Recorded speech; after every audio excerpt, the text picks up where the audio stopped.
Bergsma levert onder andere producten voor horeca en tankstations. Het bedrijf wil graag uitbreiding inmaken, maar omwoners wonen dat net en stapten naar de Raad van State. Op die uitspraak wil Bergsma net wachten.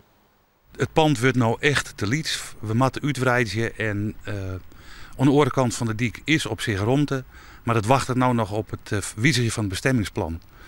En dat wordt te lang, daar kunnen we net op wachten. Ja, het is natuurlijk een grote ramp dat zo'n grote werkjouwer fit gaat. Ik denk dat het tweede werkjouwer in Makkum is. Hè. We hebben de Vries en Bergsma. Nou, de werk in het meest kunt maken. Dat hij nou in de Franse moet, dat beloven ze dat wel. Of komen die straks werkloos tussen zitten. De reacties van de boeren op het vertrek zijn wisselend. Bergsma die wil naar Franse daar, wat vind je hem ervan? Nou, wel mooi toch? Ik bedoel, ze wel uitbreiden. Dus, nou, ik denk dat ze beter kans heen Franse dan jullie maken. Wij hebben er nooit lijf van hand, dus nu is het wel jammer denk ik, want er wist nooit wat erachter komt natuurlijk. Nou, het is in principe wel een goed plan. Hè? En waarom vind je dat een goed plan? Nou, wij hebben er toch wel wat overlast van, hè? Op een hoek uit met auto's. En, Het zal wel impact uitmaken, denk ik. Ik denk het wel. In Fransier wil Bergsma naar het gebouw van het Jeddere meubelfabriek Bielsma. Daar is fjouwekis af volle ruimte.